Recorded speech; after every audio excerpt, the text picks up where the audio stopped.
off we go. It is what is it now? Week 6 of this NFL regular season. The Ravens are 1-4, and they welcome the Los Angeles Rams at 3-2 inside M&T Bank Stadium on a windy, overcast day in Baltimore, 65 degrees. I have checked the forecast. I guess it's improved a little bit in terms of the chance of rain. There is a small chance of rain, a lot better than maybe previous days when the expectation was that it was going to be a rain out today. Wind gusts will be up to 27 miles an hour, and off they go. It's a must win. Stop me if you've heard that before. This season is hanging on by a thread. Lamar Jackson and many others will not be available today, but all things considered, compared to last week against Houston, they will be healthier defensively. Welcome inside the channel. It's pregame live stream.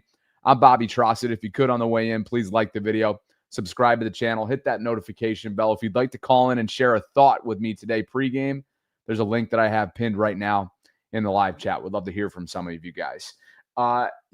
It's slim pickings right now, and we'll get to the inactives in just a bit, the overall injury outlook for both teams. But first, maybe some of you feel going into this game like Chris Canty has now for weeks. Current ESPN analyst, former Raven, did not pull any punches and called a spade earlier this week about the current state of his former organization. Maybe some of you guys can relate. Anymore. Because you think it's over. They can't hurt me anymore. I told everybody last week that it was over. And Marcus Spears and Stephen A. Smith and Dan Orlovsky tried to convince me, no, Ravens will be fine. Yeah. They'll be all right. Schrager, too, I believe, said that he wasn't worried about them. No, I'm not worried about the Ravens. I'm not worried about the Ravens. So are they done? They've been done. I told you that last week. They're done. What would you like to see them do now? I don't. You love Lamar. Do you want them to shut him down You know what I would like for them to do? Yeah. No, actually, tell me. Put up some damn fight. Because what I saw yesterday was an indictment on John Harbaugh as the coach. You can't roll out there at home and let the Houston Texans, who have been inconsistent on offense to say the least this season, drop 44 on your head, the most points scored since, 2008? It's the most allowed by the Ravens in a home game in Harbaugh's 18 years as the coach. Yeah. Come on, dog. Y'all got to be better than that. Well, what does that I understand you got players missing on both sides of the ball, but you do have to have some level of professional pride. And yesterday, they didn't look like they had a plan, not even concepts of a plan in terms of knowing what they want to do. I saw more fight from the Baltimore Ravens defense on a celebration from Nico Collins than I saw actually between the whistles. It was awful. So I'm not going to sit here and go on a tirade and be irate because I said the Baltimore Ravens were bad. I said this was the worst defense in the league, and it's bared itself out. I just expected that John Harbaugh would find a way for his team to be more competitive than what we got. And for that not to happen is a direct reflection of coaching. Maybe some of you guys can relate to Chris Canty's words. The Ravens can't hurt me anymore. If that's not a state and an indication of where this state is in terms of the organization through 5 weeks, I don't know what is. Look, I think a lot of you probably heard my game score prediction on Friday on the Vault with Sarah.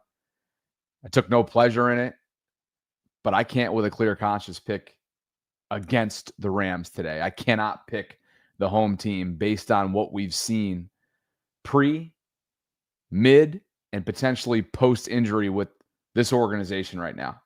What does Chris Canty want from them? At the bare minimum, show a little fight? About a Ravens team?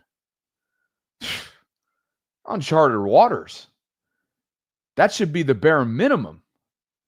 That should be a given. That should be an expectation that you know that's going to be a guarantee about this team.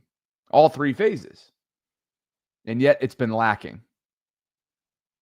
It's a 1 o'clock kickoff. We're a little over an hour and 20 minutes away from this week 6 game between the Ravens and Rams. You take a look around the Sunday schedule here. Right now, the London game at Tottenham Hotspur Stadium between the Jets and Broncos is underway. What on earth was Aaron Glenn doing there? They faked the punt just to let the clock run out. That was a really strange ending to a clunky first half across the pond. Dallas at Carolina, Seattle at Jacksonville, the AFC North showdown, which will be interesting. Cleveland at Pittsburgh. Dylan Gabriel will get his second career start under center. I'm not going to go through all these games, but Joe Flacco makes his first start for the Bengals at Green Bay. That's a 4:25 kickoff. Bengals, Packers. That's sort of a look around where things stand in week 6. Hard to believe Ravens are still favored.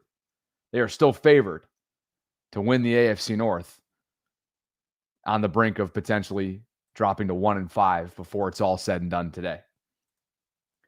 This was your injury report. As of Friday, there were several players ruled out.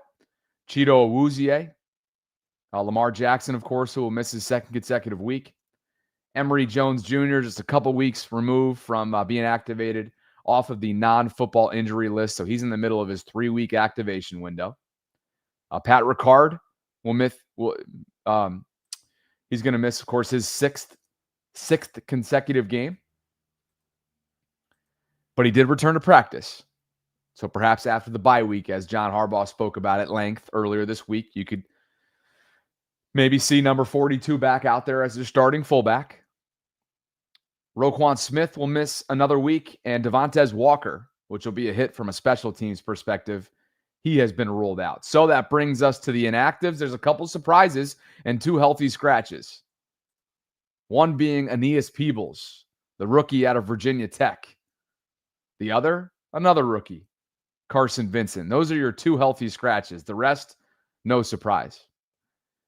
Now, focusing on Aeneas for a second here, a.k.a. Fub, man, what an indication of what they feel like they have in him right now as a young rookie, knowing that they are already very thin, knowing that Nnamdi Madubuike on season-ending IR, Broderick Washington on short-term IR. He'll be unavailable for at least the next couple weeks. They called up CJ Okoye from the practice squad as a game day activation, meaning that CJ Gardner-Johnson, the Ravens safety who they just signed to the practice squad after he was released by the Houston Texans last month, he is not a call-up. So technically, he is available if another team wants to pluck him from the Ravens practice squad at any time.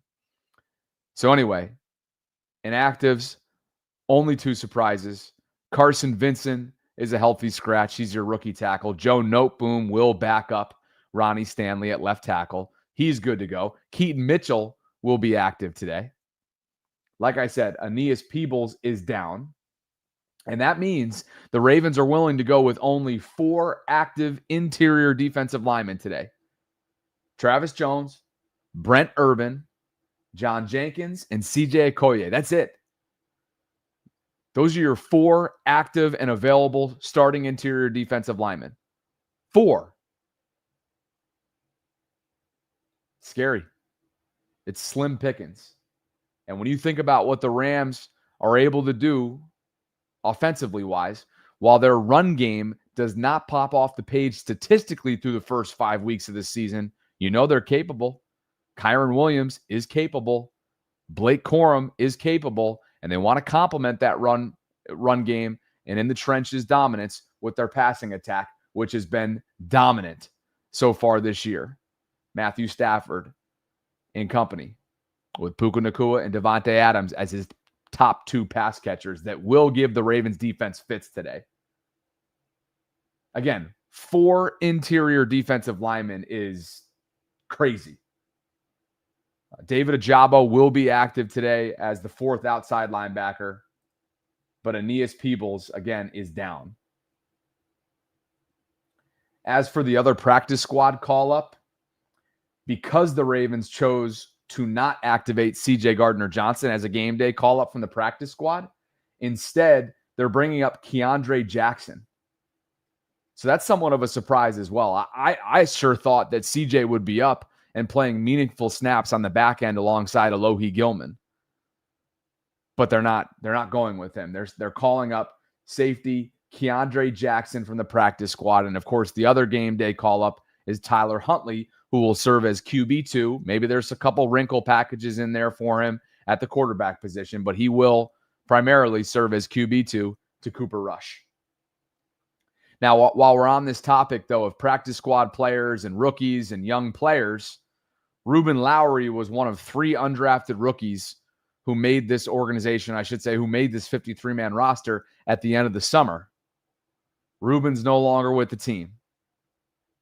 Ruben was waived over the weekend, and I have a slide from Jeff on this right now. And this is what Jeff tweeted out yesterday. He was one of 3, like I mentioned, UDFAs to make the team out of camp. He started and played all 70 defensive snaps in Sunday's loss to Houston. And I think it's pretty obvious that while hopefully for his sake, he'll sign with another team's practice squad, maybe even the Ravens if he clears waivers. Maybe they bring him back eventually. Much like many other rookies that are on this organization, that are on this team, they got great stories, but they're not yet ready. And that's, I think, a great sign, not a great sign whatsoever, but it's a telling sign. Let's call it that. A telling sign of where the Ravens are right now. They are leaning heavily on young, inexperienced players right now in a time of need, and not a lot of them are answering the bell. And that is a very, very difficult situation that the Ravens find themselves in right now, which had Rashad Bateman speaking like this earlier the week. Kind of shocking to me personally, even to the organization, not just myself. The fans got every right to feel how they feel. They expect excellence, and you know what I'm saying, it's our job to deliver that, and you know what I'm saying, we're not upholding the standard right now, so we deserve all the criticism. You know what I'm saying, we take it, we'll handle it, but you know, we just got to fix it. They've been saying that over and over and over again. You can appreciate that from Rashad, right, in terms of you got to fix it. You appreciate the transparency in terms of how shocked he is, right? And I think a lot of us are shocked. At this point, though, I hate to say it, but I'm going to be shocked if the Ravens come out with a level of pride today. And what I mean by that is it's been so far from the Raven way now for weeks. It's one thing if it's a lack of execution. But when you're waving the white flag early in games, meaning in the second half in Kansas City, right? When you're showing a lack of effort on the football field, when you're getting outmanned in the trenches, that's incredibly telling to me. Jair Alexander will be active today for the second consecutive week after being a healthy scratch for the previous weeks, since he played 30% of the snaps week 1 in Buffalo.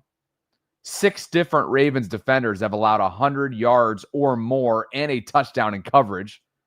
That's the most across the league. Ravens Nation Live tweeted this one out a couple days ago. Marlon, who will play today, and Jair have combined to allow 20 catches, 332 yards, 2 touchdowns on 24 targets with only 1 pass defended. Yet you've got John Harbaugh making comparisons to last year's defense based on where they're at right now. I still can't believe this. A little bit because of that, and also like we're in a better place than we were last year. You know, last year there were some real challenges, you know, and we were able to get those things turned around and fixed. And I talk about the defensive staff and Zach, you know, that was impressive. And I feel like these things that you're seeing right now are more fixable even. So after, you know, watching it, like it's still frustrating, and, you know, you put 5 or 6, you know, rookies out there and at one time, you know, and this happens or that happens. But a lot of times, like, that happens in defensive football. A lot of times plays get made to overcome that, and it doesn't really affect you. So it's not, nothing's really perfect, but we've been forced to be a little bit perfect. And so, you know, we've got to get veterans back on the field. We got to find a way to create plays, manufacture pressure, get some tip balls, get some balls batted, you know, step in front of some passes and get some picks, put pressure on the offense more than we have. And that's what we've got to be going for with the players that we put out there and then the schemes that we come up with. It goes back to this player and scheme conversation. It both goes hand in hand that way. It's been days since he said that, and I just still can't believe it, to be quite honest with you. I'm perplexed that he said that.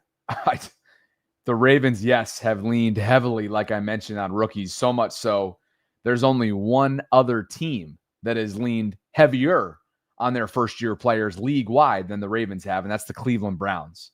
Okay? 1,549 snaps combined. The Ravens have leaned on their rookies, 5 of which started this past weekend against the Houston Texans, who came in scuffling. Yes, they shut out the Tennessee Titans, the lowly Tennessee Titans, the week prior. But the Ravens straight up made them look like a Super Bowl contender on that Sunday. And make no mistake about it, I think you're going to see a lot of business decisions made that has nothing to do with the weather at M&T Bank Stadium in Baltimore, Maryland today. I think you got people that are within this fan base that are sick and tired of watching what J.J. Watt referred to as a poor product on the field, putting their hard-earned dollars at stake. J.J. Watt called the game last weekend for CBS, and that's literally what he used to refer to what he watched, a poor product. Listen to this. For sure. I've played in that stadium a few times. Texans, that's their first ever win there. So I've never won there. And anybody who's played there knows, like the Ravens, that place, it's just you expect to go in there and have a violent, physical, tough football game where the offense is going to hit you in the mouth. The defense is going to play strong ball. The crowd's going to be good. And I was saying in our pregame a little bit, even day games kind of feel like night games there just because of the black and the purple and the defense and just the aura of the place. And this game was none of that. This game, after about halftime, maybe a little later, but not even, felt like a preseason game. And the fourth quarter really felt like a preseason game. And the Ravens are depleted on injuries. There is zero question about that. They have a ton of injuries all over. I think almost half of their salary cap was on the bench for this game. But Kyle Van Noy said himself, look at the 49ers. They have a bunch of injuries. They don't complain. You got to find a way in this league. And it was a very, very poor product, unfortunately. And for them, crazy. They're still the betting favorite to win the AFC North, but they got to figure it out quickly here. The bye week next week is going to be massive for them. A poor product. If that's what we're talking about several hours from right now, then shame on them. Shame on the folks that are suiting up today, personnel-wise. Shame on the staff. Because at the bare minimum, whether you're watching the game on Fox today, and by the way, it's the A-team, I can guarantee you that Tom Brady and Kevin Burkhardt aren't exactly thrilled to be calling this game. On paper, several weeks ago, they would have been fired up about it. Stafford versus Lamar, McVay versus Harbaugh in Baltimore. Sounds great. Certainly not the case right now. And a lot of that has to do with, again, what this team has put on tape pre-injuries, certainly during injuries, and we'll have to wait and see post-injuries. Yes, there is a ton, percentage-wise, of cap space players, right? Well-paid players that will not be available today and moving forward if you look at it from Nnamdi Madubuike's case. If you're just tuning in, Roquan Smith, Chido Awuzie, Lamar, Patrick Ricard, Carson Vincent, Devontae Walker, and Aeneas Peebles are your inactives. There are 2 healthy scratches among them, Peebles being one, Vincent being the other. That's where things stand right now. Ken McCusick tweeted this out yesterday. The Ravens secondary will be much improved for Sunday in terms of health. And I agree with him. Kyle Hamilton will be back after missing last week. Malachi Starks, even if it is a decreased role, knowing that they went and got Alohi Gilman. Marlon Humphrey will be out there today. I don't know if he'll be on a pitch count, given the injury that he's been dealing with in recent weeks, that calf. Nate Wiggins, TJ Tampa, who struggled in coverage, Sanusi Kane, Keon Martin, Keandre Jackson, who's one of the game day call-ups. I see some of you are asking about CJ Gardner-Johnson. He was not called up today from the practice squad. That's Tyler Huntley and Keandre Jackson. And, of course, rounding out the group is indeed Jair Alexander. Cheeto will not play in this game. I thought he's played some really good CB3 reps for them this year. Physical player, savvy player, instinctual. He won't be available with a hamstring. And Ken says, I don't see any reason why all 10 healthy players won't dress. It's a little surprising that Gardner Johnson remains on the practice squad with Keandre Jackson elevated. And I will certainly agree with that. I find that to be somewhat surprising. But the fact that I want to focus in on one thing, because look, CJ, maybe he'll have an opportunity in the coming weeks, depending on what happens today, depending on how Kyle and Alohi gel, depending on what Malachi Stark's role is moving forward, right? CJ might get his chance. Reality is his time in Houston came to an abrupt screeching halt for a reason, and perhaps the Ravens are weary of putting him out there. He could very much be an insurance plan for them moving forward. But now that Kyle Hamilton's back, it's important, not only from a communication standpoint, but knowing that with the addition of Alohi Gilman, who will likely start, I would think, pregame warmups are going to start to be coming out here in just a bit. And beat reporters typically share the rotations and what the alignment and overall pregame warmups suggest about your starting lineup and whatnot. I'd be very curious to see if Alohi's running with the ones. And if he is, and they continue to play Malachi, and they continue to play, and Kyle's going to be good to go, look for Kyle to get back to form from 2023 and really 2024, the first 10 weeks before they moved him back with Ardarius Washington to play more of that traditional safety role. And if that's the case, this secondary, you would think, will be much more formidable. Freeing up Kyle to do what he does best, whether that be up at the line of scrimmage, whether that be in level 2, you name it. Once Kyle starts roaming and they give him that creative freedom to do what he does, impact rushing lanes, impact different throwing lanes, that rangy 6'4" type figure, that basketball player in him, his father was, he played professionally overseas. That's when Kyle is at his best. That's when Kyle covers the most ground, and that's when Kyle can really command this defense. And the opponent knows it. Listen to Mike LaFleur, offensive coordinator for the Los Angeles Rams. In the back end, he's at nickel, he's all over the place. And, you know, like you just said, his skill set is he's got a unique size to him, right, in length, and that's, you know, dating back to obviously Notre Dame, no doubt, but like when he was a rookie, he was a problem. I can only imagine he's seeing the game even better and better. Like you just know when guys are instinctual and they're extremely smart and they're in such command because of how fluid they play and they're always around the ball. I got as much respect for him as a defensive player as I do as anyone in this league. You know, he's got all that physical skill set, but he matches it with toughness, being in the right place, and all the things I just said. So, crazy respect for the dude. Well, from a competitive spirit standpoint, man, I hope selfishly that we see a lot of Kyle Hamilton and Davante Adams. That'd be a lot of fun to watch. Two greats. Kyle, too soon to call him an all-time great. Davante's obviously on a one-stop shop, basically, to Canton whenever he decides to hang it up. One of the great technicians that we've seen at the wide receiver position, a 50-50 ball winning stud, right? Contested catch winning guy. Silky route runner, just an all-around type A beast, bona fide Hall of Famer. And if we do see that, it's going to be something. Davante's got a lot of respect for Kyle as well. Hamilton unique at the safety position? I mean, he's just a football player. He's one of those guys that's a football player. He's like how Puka is. Like, it's hard to really look at his 40, look at, you know, how high he jumps, all of that stuff, just having a real feel for the game. Understanding his role, and you know they obviously put a lot on him, and you can see it in the way that he plays. But yeah, rangy, obviously long, and you know, tall type dude. It's a lot different than what you normally see at the safety position. So a lot of challenges presented. He's a good football player for sure. Luke, your comment just popped up in the live chat, and it stood out to me like a sore thumb. But you're right. He goes, "Imagine calling your safety your best pass rusher. Pathetic franchise, man. Poor Kyle." They literally might ask him, Luke, if this is what you're getting at. Yeah, he might be a pass rusher for them in some alignments today.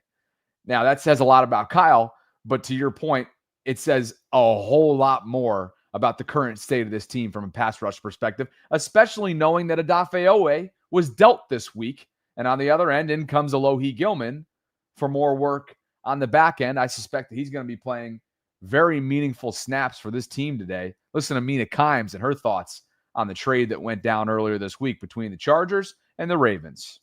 Like, but you guys aren't rushing the quarterback at all. And you just added C.J. Gardner-Johnson. So what do you just like stockpile? You're going to run like a, 4 safety defense? Ollie, maybe. Yes. Like I literally, I'm looking at this and thinking they have more faith in their ability to scheme up pressure than they do to cover up everything that's been going wrong on the back end. But I also wonder what it means for the deployment of Kyle Hamilton.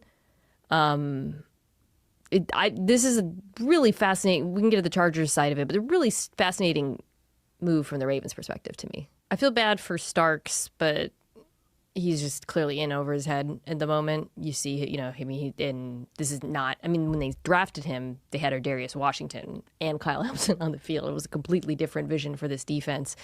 But yeah, this feels like a stop the bleeding move and pray that Mike Green turns into something. Kyle Van Noy's back. I don't know. I saw some folks saying, are the Ravens punting on the season? I don't think that's it at all. I think it's a combination of the specific issues they've had on defense and then not wanting to pay Odafe Owe. They may not be punting on the season, but what are they expecting? Because according to Jeremy Fowler of ESPN, they were expecting Houston last weekend to be almost a guarantee or a breeze or a walk in the park.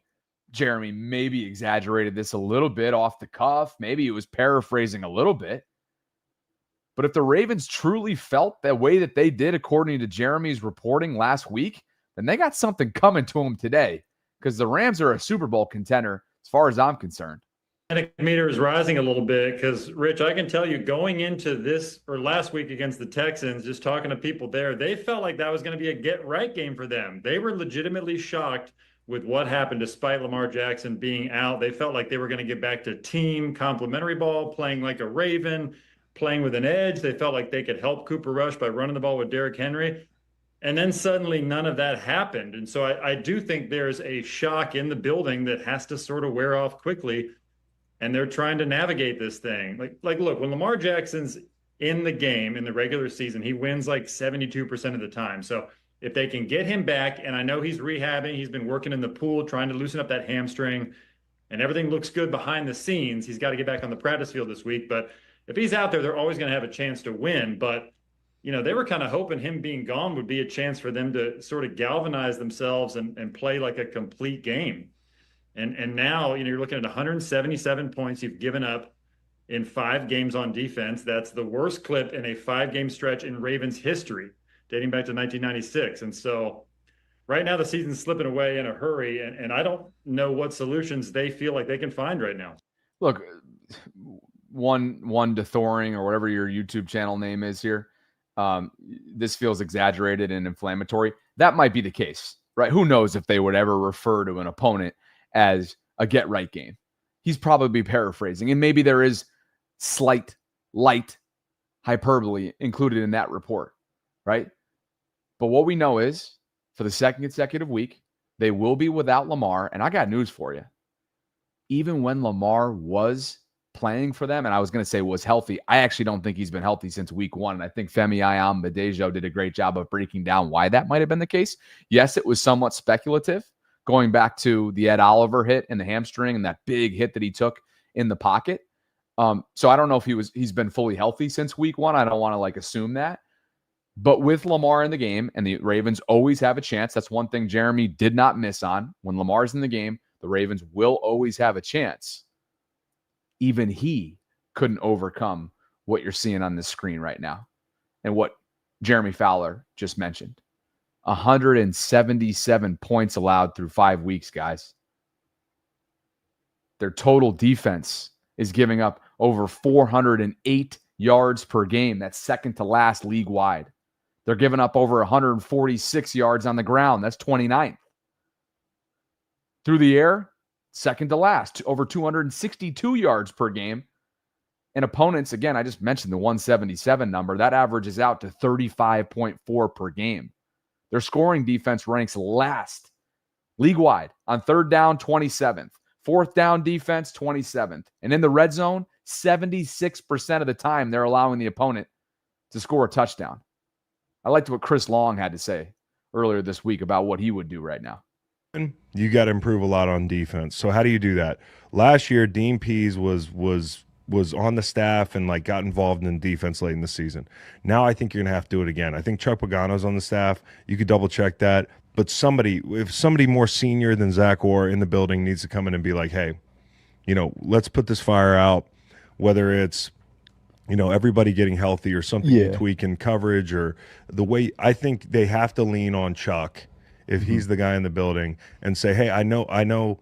And maybe it's firing Zach Orr. I don't know. I'm not calling for the firing of a coordinator, especially a young coordinator like that, because I think the head coach has something to do with this too. Like, for sure. And I know how this works. Like, if a head needs to roll, it ain't gonna be him first, and that's kind of up. I know the defense is the culprit, but like this team as a whole, the repeating themes on this team over the past couple of years, you can tell in my voice I'm frustrated watching them. Yeah. Because they are kind of wasting a window. You want to know what frustrates me, guys? And I love the fandom, Rel, and I'm not going to ever criticize you for your fandom or criticize you for your optimism, but I want you to be real, man. I want you to be real and trust what your eyes are telling you in recent weeks. Rel writes into the live chat. You guys know I've been waiting for something like this. He's about to draw my ire right now. Rel says, Bobby, why are you always trying to take a shot at the Ravens every chance you get? Like, damn. We know we down bad so far this year, but the season ain't over, and you saying dumbass shit getting a kick out of it. Rel, I need you to open up your eyes, bro. This is an organization right now whose season is hanging on by a thread, and I need you to take off your purple goggles because I need you to be like Chris Canty.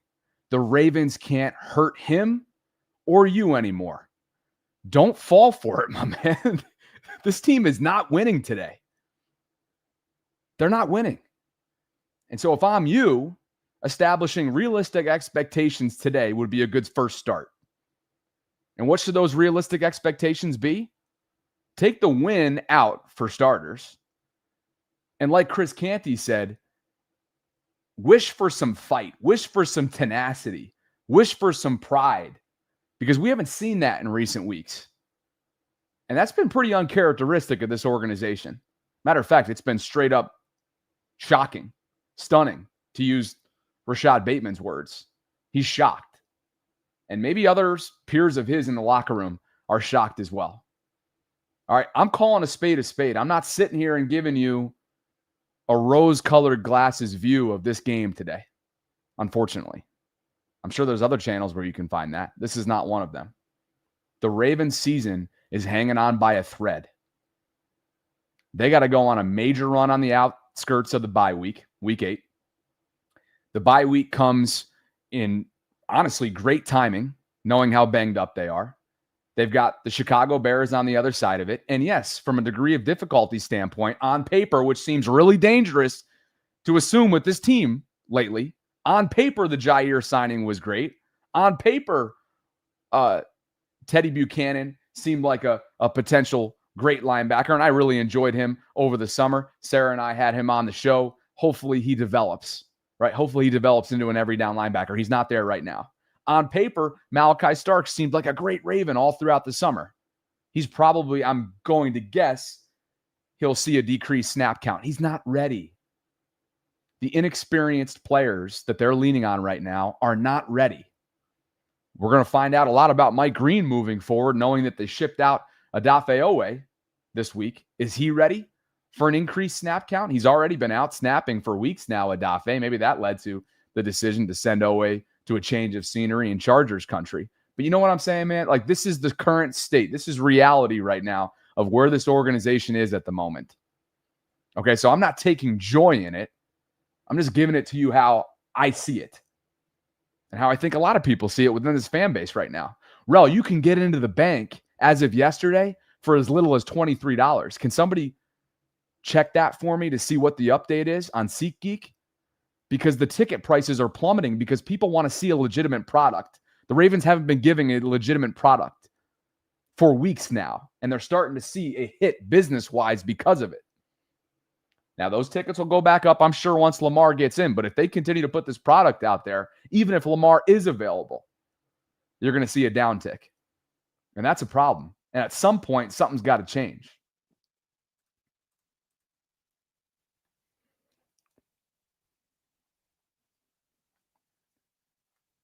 Rel's coming back at Rel, the guest line's open. I'd love to hear from you. In all seriousness, the guest line's open. I haven't gotten one call today, by the way. You guys sleeping? What's going on? There's over 500 concurrents at the moment. Not one call. The guest access line is open. I'm going to go live for another 15, 20 minutes. So if you guys would like to call in, please do. Here's Chris Long on Kyle Hamilton and his usage moving forward, especially when you look at last year, the first 10 weeks, compared to what happened after those 10 weeks, moving him back to the traditional safety on the back end with Ardarius Washington. In Baltimore, Lamar's doubtful. That takes all the air out of this game. We did have a trade. We had the OA trade, which we talked about briefly on Tuesday. Facts. Gilman comes over to Baltimore. It kind of thanks to Leslie Trosset across the room, who just was at SeatGeek. My mom's with me. I'm going on my bye-week getaway coming up tomorrow. She's kind enough to pop down here from upstate New York to watch Tilly for the week. $17 on SeatGeek. That does not include fees. That's for today. Again, last time I checked it, it was at 23. The day prior, it was 33. I'm talking about tickets to get into the bank. Now, look, the Ravens just tweeted out a little while ago. Sorry to interrupt Chris Long's snippet. I'll run that back from the top in just a second here. The Ravens literally tweeted out almost a post earlier today to motivate people to come out. Since when has that ever happened? I mean, desperate times call for desperate measures. I hope people come out to the bank today to support these guys. But how can I sit here and question those of you that have chosen to spend your Sundays elsewhere or sell your tickets or just not show up to begin with? I can't criticize you guys whatsoever. Rel, you're cracking me up, by the way, in the live chat. Back to Chris Long at the top. Again, if you want to go to the bank and you're around Baltimore right now, under $20, not including fees, will get you in to watch a future Hall of Famer, I guess, in Matthew Stafford. I don't know what the other future Hall of Famer is going to have a chance to do on the other side of the team, in Derrick Henry's case, because he's running behind an inefficient offensive line. More from Chris Long on the defensive side of things before I get out of control here. Los Angeles and Baltimore, Lamar's doubtful. That takes all the air out of this game. We did have a trade. We had the OA trade, which we talked about briefly on Tuesday. Facts. Gilman comes over to Baltimore. It kind of feels like, and this is what we said when we saw it, was like, is it going to be like the inverse of last year, right? Where you instead of moving Kyle Hamilton to safety to simplify things, you're down so bad defensively, and I kind of like this line of thinking, if that's what they're going to do, Gilman being a deep safety, put your best player, by far your best player, in the box and let him do whatever the fuck he wants. Like, obviously, you have some matchup dependent ideas. There's some things that you'd like him to do, but I almost feel like it'd be fun to just let him kind of play like a rover or something and just do whatever the fuck you want, man. Bro, like, they got to do something. Because he's got to add to the pass rush. Yeah. The pass rush isn't great. You just shipped OA. I mean, like, it's kind of like the way you can use Derwin James to do 15 things. Like, you can use him to do 15 things. So, like, this year it might demand that he needs to do 15 things. Where last year it was like, all right, just move him back, play him next to Washington. Bing, bang, boom. I don't know how serious – I fly on the wall. I'm kind of wondering what Baltimore thinks of themselves right now. Like, we're going to be 1-5 after this weekend if we lose to the Rams. Are we going anywhere? Just became the first team in the Super Bowl era to allow 37 or more points in 4 of their first 5 games. Crazy. They're averaging giving up 35 a game in the first 5. It's crazy. It's crazy, dude. So, okay, so interesting question here from Anthony Black. That's the natural question, right? What's the effing solution, Bobby? I'm glad you brought that up, Anthony, because I got a couple ideas. I don't know if it's going to solve things overnight by any stretch of the imagination, but it certainly could help, and it certainly can't hurt a couple of these ideas. What you're seeing on the screen right now is Kyle Hamilton's alignment numbers from last year. Okay? First of all, blitz the shit out of Stafford. and live to see another day. You will live and die by that strategy, right? If you blitz, you're going to live and die by it because you're putting the back end in vulnerable situations with Puka Nacua and everything that Devontae Adams can exploit. But blitz them early and often because you do not have a pass rush. You got to use Kyle Hamilton in some pass rusher packages. And you got to try your best to confuse, whether it's with simulated pressures, exotic looks, or literally throwing the kitchen sink courtesy of Kyle Hamilton's skill set at them, none of which they haven't seen before. That's one. Two, you got to get the ball out of Cooper Rush's hands quickly. I want to see some screen game calls for Justice Hill and Keaton Mitchell. Some quick slants, quick crossers with Rashad Bateman across the middle. Mark Andrews. Get Isaiah Likely involved. He's been very quiet since returning from his foot injury. Those are a couple things that come to mind. You got to turn the Rams over too. You got to create at least one turnover today. They did show 10 days ago on that Thursday night game against San Francisco that they are susceptible to self-inflicted wounds. They did show that. Are the Ravens capable of putting them in similar situations to show off where they might be vulnerable? I don't know. They certainly haven't been this year. This defense does not create any turnovers. Kyle Hamilton, by the way, is confirmed to be wearing the green dot communication device that relays defensive signals to him. So that's a lot better than Teddy Buchanan last week. All due respect to Teddy. He's just not ready yet. And I think he's still processing the game at a high level, meaning the speed of the game. It's still a process for him. It's still an adjustment period. Again, expect Alohi Gilman. I think he's going to play meaningful and a significant amount of snaps today for this team. Guest lines are open. Yes, and it goes without saying, Dre Dog, he says, don't forget the defensive backs got to play up on the wide receivers.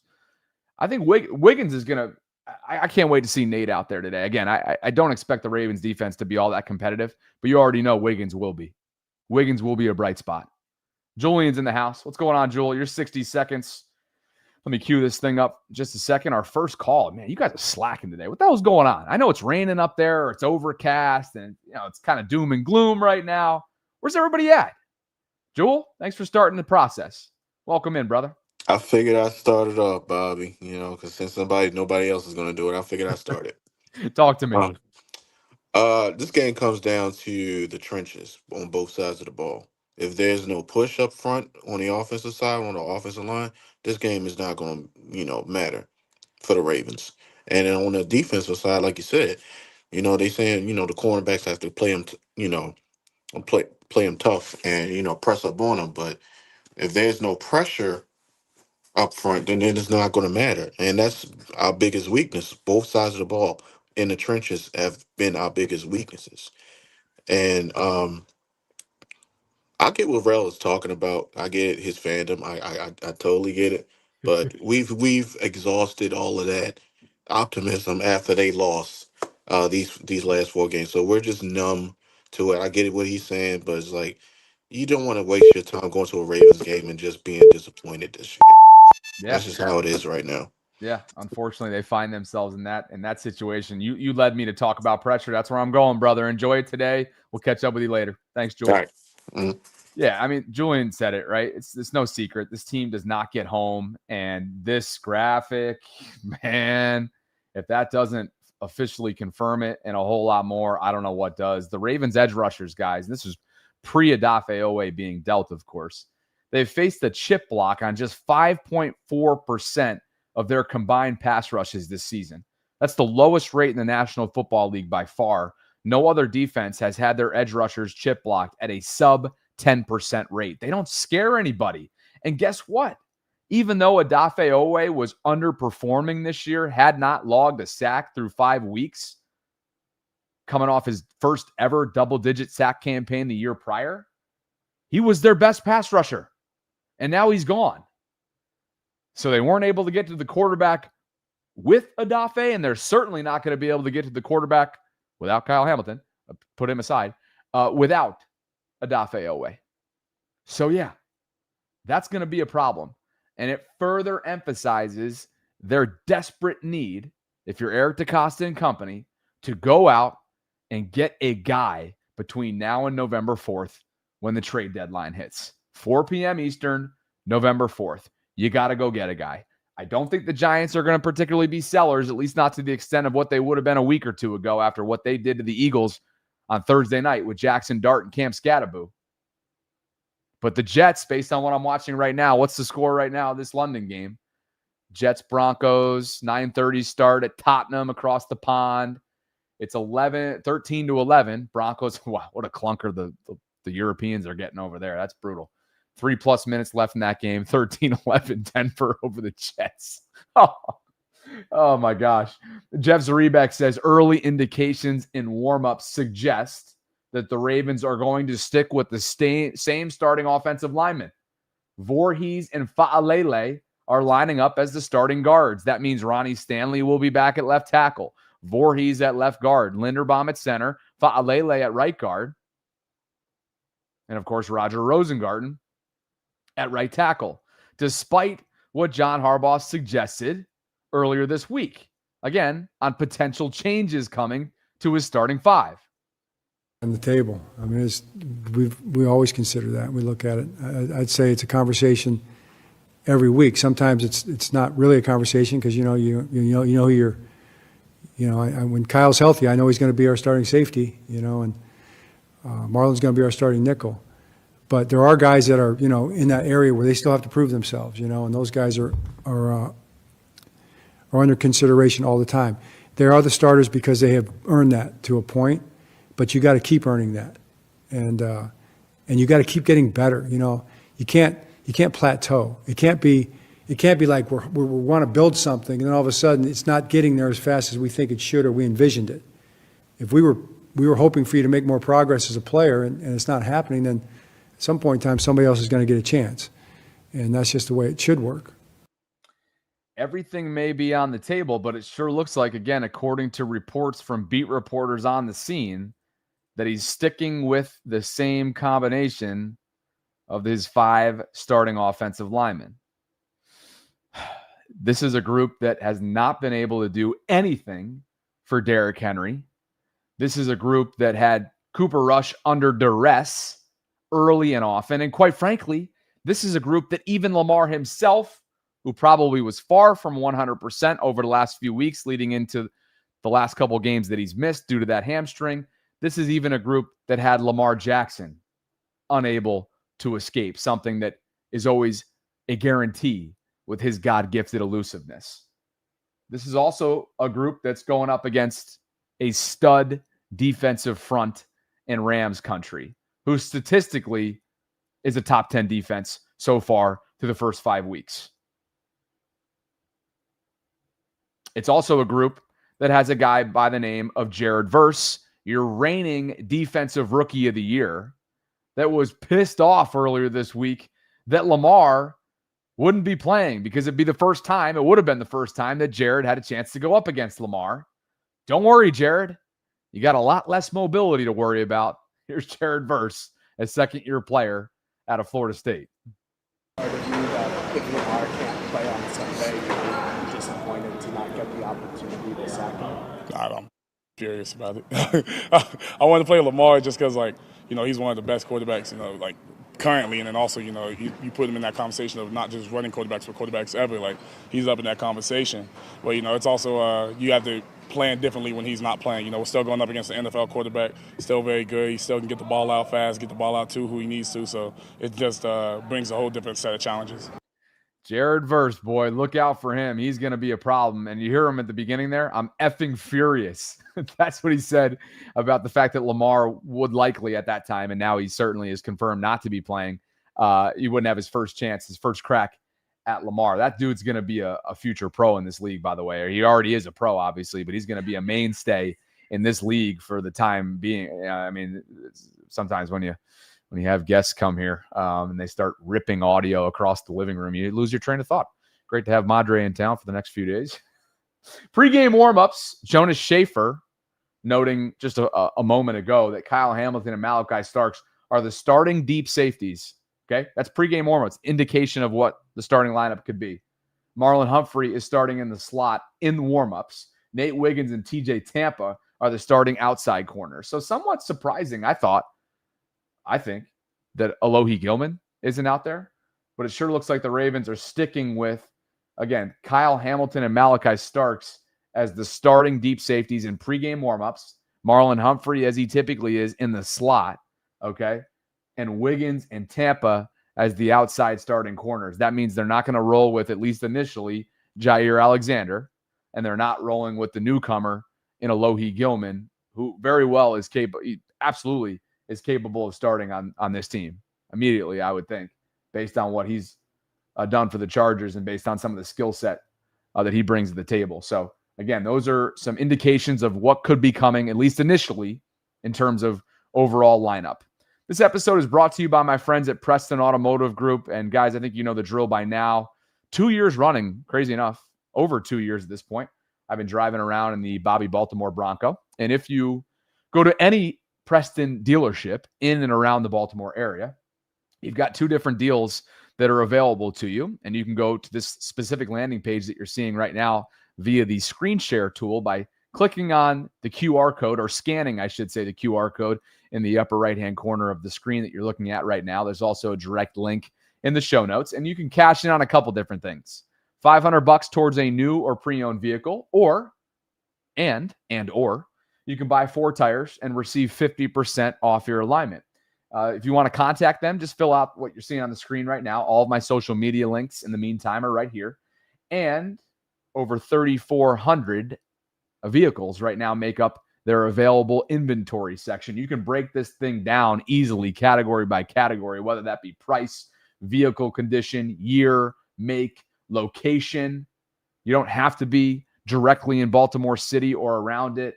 They're all over the DMV, and all the dealership locations are listed out for you here as well, so you can figure out what is close and convenient for you. Preston Ford West in Randallstown, Maryland, whenever I'm in town, is who I work with directly. So again, want to say thanks to Preston. They continue to have by the way, Be More Around Town, when I was still in the area, is where I did all of my home pregame tailgate shows. That's where I continue to do work when I go back and forth here and there, like I did for the Monday night game, Ravens-Lions. They have a presence. They have a tent at Be More Around Town at the tailgates, all the home games, and would highly encourage you, the next home game, which is week 8 against the Bears, go check them out. Go experience a tailgate. Go experience what Preston Automotive Group is all about. And I wanted to say thank you to them for the continued support of the program. We are just over 30 minutes out from this one getting going. And again, can't overstate how much the Ravens have to be ready for Jared Verse. You have got to account for this guy. He had 5 pressures alone in week 5. He tied Nick Bosa as the second fastest player to reach 100 career pressures. It took him just 22 games. Guys, he's going to give the Ravens offensive line fits. I just don't see this team winning in the trenches. I just don't. I don't think they're capable of doing so right now. They're so banged up. Their backs are against the wall. And this is a Rams team that, sure, from a win-loss record standpoint, doesn't scare you. But they're well coached. They execute, even though they certainly coughed up that game to Mac Jones and the 49ers 10 days ago. But that's a 49ers team that's well coached, that plays with pride, that had a QB2 that may very well have just resurrected his career, and maybe he's going to get a QB1 role in 2026 somewhere elsewhere outside of San Francisco, assuming that Brock Purdy will come back. You get what I mean? They're a formidable group, are the San Francisco 49ers. The Ravens have been anything but in recent weeks. And so my confidence, when I look at this, very low. Very low. They continue. It's not even all of last year. What was the conversation last year? They beat themselves. Ravens aren't beating themselves this year. Mark Andrews breaking down the huddle as we speak, according to Jeff.